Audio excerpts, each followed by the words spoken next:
Welcome to FYI. I am Nora, your host, and I'd like to welcome our first guest, Brandon. Hi, Brandon. How are you? I'm good. How are you today, Nora? I'm great. Thank you. So, Brandon, you are a barista. I am. So, how long have you been a barista? I have been working exclusively with coffee for over 2 years now, but I've kind of worked with food and beverage my entire life, like 11 years. So that's been like always a big part of your life, your interests? It has. That's great. So what are you going to show us today? I'm going to be talking today about a few different ways that you can brew coffee. All pretty common, some household, some a little bit more kind of considered upscale, but it really shouldn't be because they're all very easy ways to brew coffee. All right, great. So let's get started. Just like show me maybe the first technique, and Absolutely. I'll be very interested. So when brewing coffee, the first thing you want to get right is your grind and how much coffee you're using. So like we're brewing with the French press here. I can go ahead and get that started. We want to have a very coarse grind. I have a coarse grind that I've brought for my French press. And you can see the coarseness of the grind, kind of like a rough sand. Yes. And you want to get, it's recommended 10 grams of 10 grams of coffee for every 6 fluid ounces of water. Obviously not everybody has a scale at home, so you can really just use a tablespoon. And if you're doing tablespoons, you want to use 2 tablespoons of ground coffee per 6 fluid ounces of water. Okay, so is that going to be very strong then, or more like a mild one? It really depends on the coffee itself. To adjust your strength, you don't want to adjust your amount of coffee you're using. It would be better to adjust your brew time. Oh, really? And the roast and the type of coffee also will affect what type of grind that you have, or that will affect the strength of the coffee. It has more to do with the coffee of the self than how much coffee that you're using, because otherwise you'll, if you try to adjust that ratio too much, you'll end up with bad coffee. Oh, really? Yes. Wow, I didn't know, because I just thought, you know, the more coffee, the stronger, I guess. Yeah, no, that's a really common misconception, and it will do that. But the problem is it won't be a great cup of coffee that you're making. I see.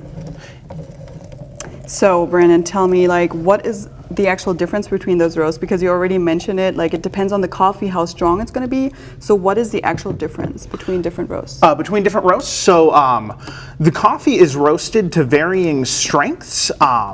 And so for the lighter roasts, those are going to have more of the natural flavors of the coffee, while for some of the darker roasts, the flavors of the roasting really takes over, and it leads to easier to kind of homogenize your flavors with the darker roast, but it also brings out different flavors. Whereas the lighter roasts might have more like grassy and natural flavors. With the darker roast, you kind of get that more bitter and smoky flavors brought out of the coffee. Oh, okay. So what are like very common flavors you find in coffee? The flavors really run the gamut depending on the origin of the coffee.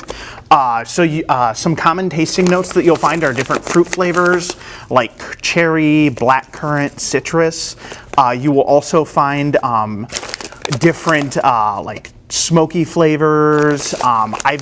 I really like herbally flavored coffees or even woodsy flavors. Much like tasting a fine wine or whiskey, coffee has all of those different flavors brought out in it too.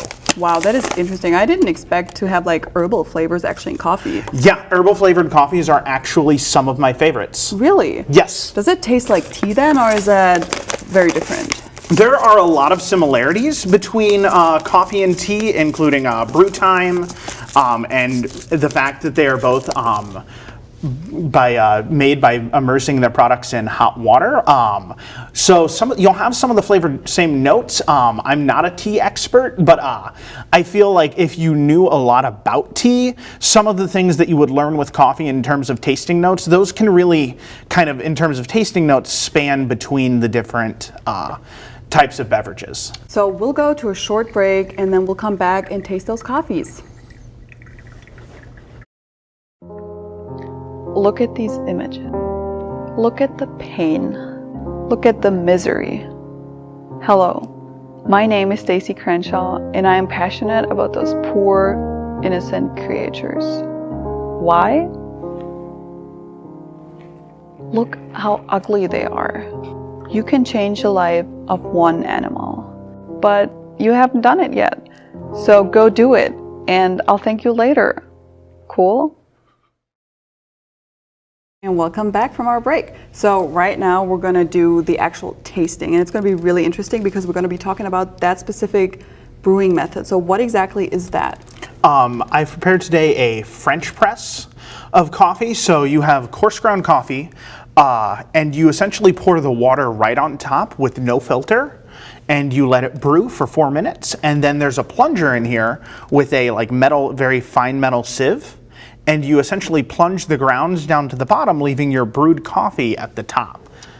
Wow, okay, so what is special about this specific method? Like, why without a filter, and why so with so much effort? So there's a few reasons that I really like the French press. The first is the contact of the grounds. You have the grounds fully immersed in water, and they are staying fully immersed in water. And then the second biggest part about the French press that really makes it great is that there is no paper filter in the press, which means that when you're brewing coffee with any sort of filter, whether it be pour over, drip, AeroPress, any of it, the filter actually filters out a lot of the natural oils of the coffee. And while that leads to a cleaner cup of coffee, it takes out some of those great flavors that you otherwise would miss. So the disadvantage of the French press is you get a little bit of grit in the bottom from just very finely ground coffee escaping through, but the advantages, in my opinion, far outweigh the disadvantages. Okay, so tell me, how do you exactly taste coffee So there are 4 big steps to a coffee tasting. The first is that you want to smell your coffee. So go ahead and smell your coffee for me. That smells amazing. It smells really good. It really helps you prepare for the tasting. It helps you get in mind kind of what you might be tasting, and really just getting that aroma without even taking that first step is perfect. So the second is you are going to slurp it.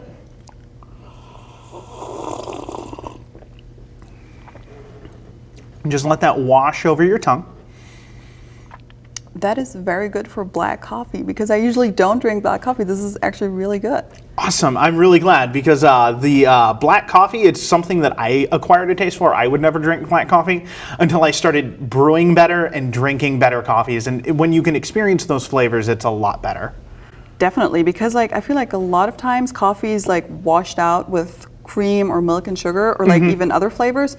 And I honestly, I'm even thinking, do I even still drink coffee, or is it more some sugary drink? Yeah. But yeah, after you slurp the coffee, you want to locate where it hits you on your tongue. The tip? I get a little bit of the tip, and then it kind of settles in the middle for me. And then the last step is that you want to describe the flavors that you're tasting. Well, it's definitely bitter, but also, I don't know, just a very rich taste for the fact that it's water. It's basically water.